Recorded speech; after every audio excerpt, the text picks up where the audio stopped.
Magandang hapon mga kabay.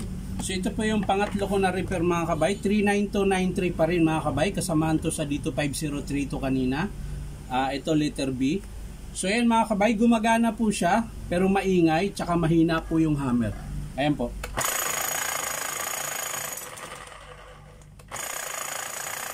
Tingnan nyo po, kaya ko pong hawakan yung bala niya. Dahil wala po siyang hammer mga kabay, mahina. So maaring putol ito mga kabay. Putol yung connecting rod o kaya yung kanyang bearing, durog. Yan. So tara mga kabay, samahan nyo ako, bubuksan po natin. So ang model nito mga kabay, dito 5811 pa rin mga kabay. Ayan. So ang bala nito mga kabay ay hexagonal. Ayan. Dalawang klase ito mga kabay. Meron din bala na SDS Max. Ito naman po yung SDS Max. Yan po yung tsura ng bala. Ito naman yung hexagonal mga kabay na bala. Ayan. So bubuksan natin ito mga kabay. Titingnan natin kung anong diferensya. Ayan. Bakit maingay.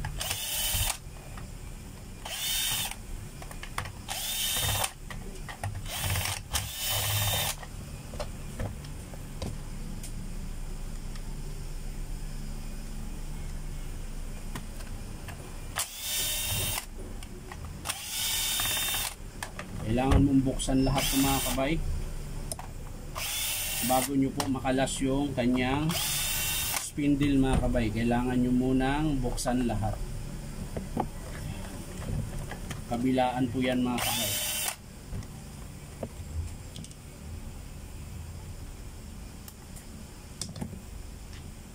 So yan, halatang halata mga kabay, sira po ang seal niyan mga kabay dahil lumabas na po yung langis or grasa sa kanyang katawan. So ang next dito mga kabay, ito po, sisikwatin natin tong maliit na wire na may terminal. Ayan. So ito mga kabay, dahan-dahan nyo po paghila to kasi minsan nabubunot po yung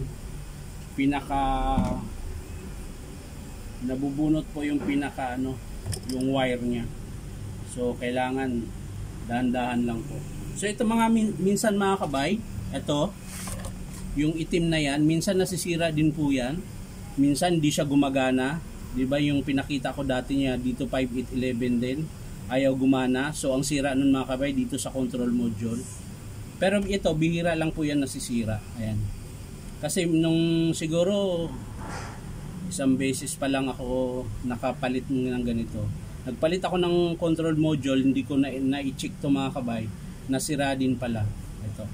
Pero bihira lang po siya. Isang beses lang po ako may na-repair na ganito na nasisira.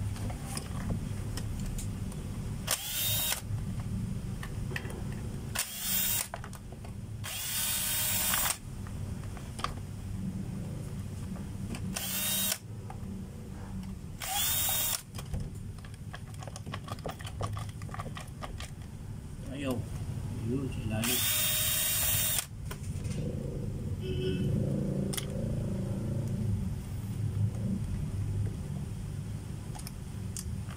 Yan. Yan po yung control module niya mga kabay. Yan. Yan. Nasisira din po yan. Pag ayaw gumana, tulad nung nakaraan mga kabay, pag ayaw gumana, nire-recta ko na lang po. Yan. Hindi ko na siya dinadaan dito sa module.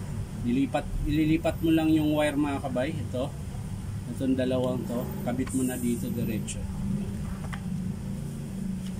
So ito, gumagana to ngayon mga kabay. Ang problema nito maingay, tsaka wala siyang hammer.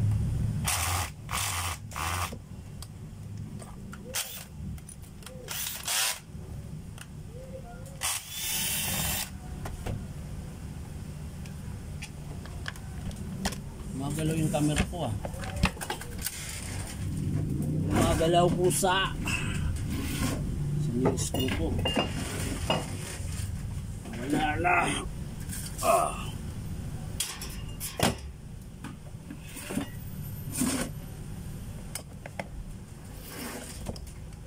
So ayan mga kabay, kakalasin na natin to. So ayan mga kabay, ang dami pong putik. Yan. Yan po yung dahilan kapag nasisira yung seal niya mga kabay. Yan. Pansinin nyo po. Ayan o. Ang laki po ng palag. Ibig sabihin sira po yung bearing yan. Yan. So ayan, makintab din po yung armature. Dahil po yan dun sa bearing, sumasayad siya dito sa field coil. Ayan. Pero pag napalitan mo yun ng bearing mga kabay, hindi na yung sasayad.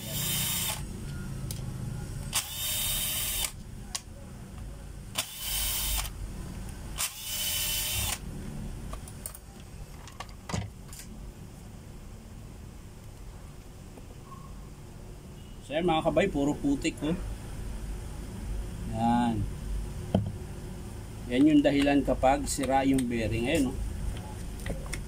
Pansinin nyo mga kabay. Nahuhugot ko na siya.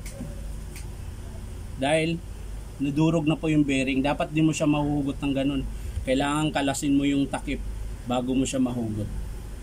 So sira nito bearing, tsaka yung kanyang seal.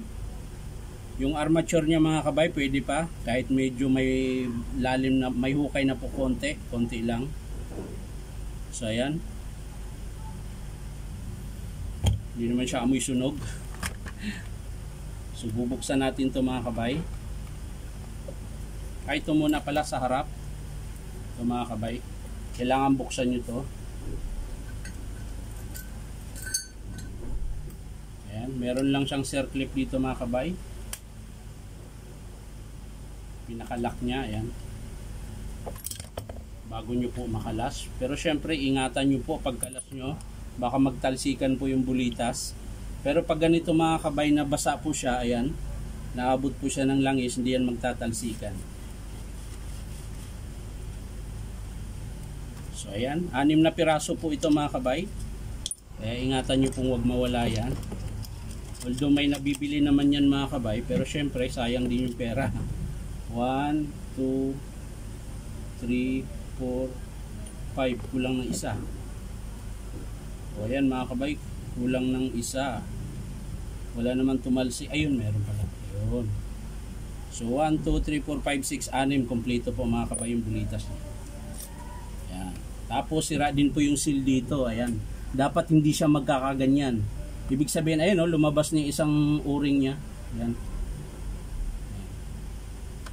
So sira din po yung o-ring niyan mga kabay.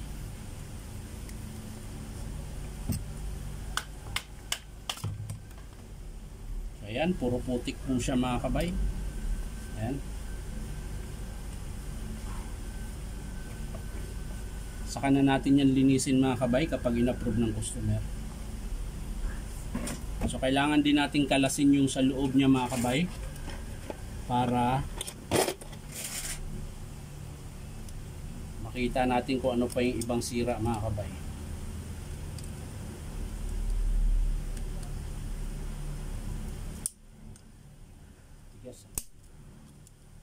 Dumudulas na lang. Dumudulas na lang. Sira na to. Ayun, sira nga to.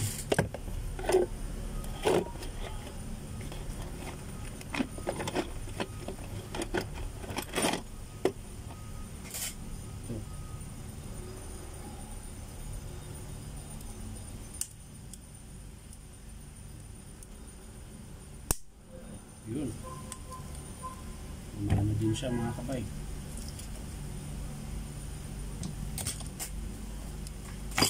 Yun no. So yan mga kabay.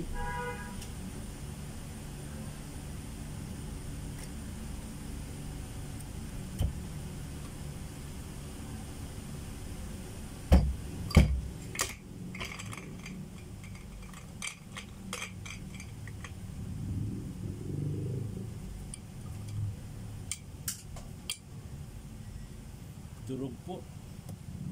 Durog na durog.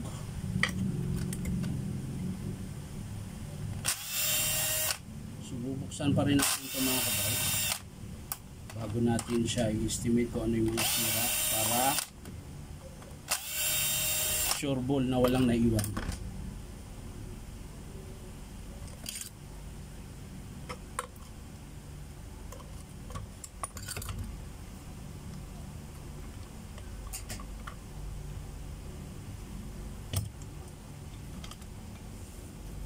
Magsuot tayo ng gloves dahil sobrang dumi po.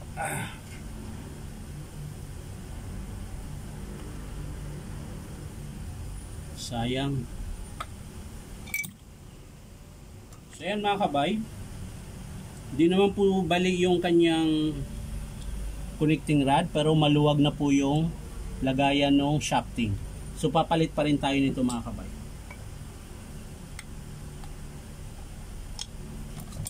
So yung kanyang crankshaft mga kabay, tingnan natin kung pudpud. So ayan, may tama din mga kabay.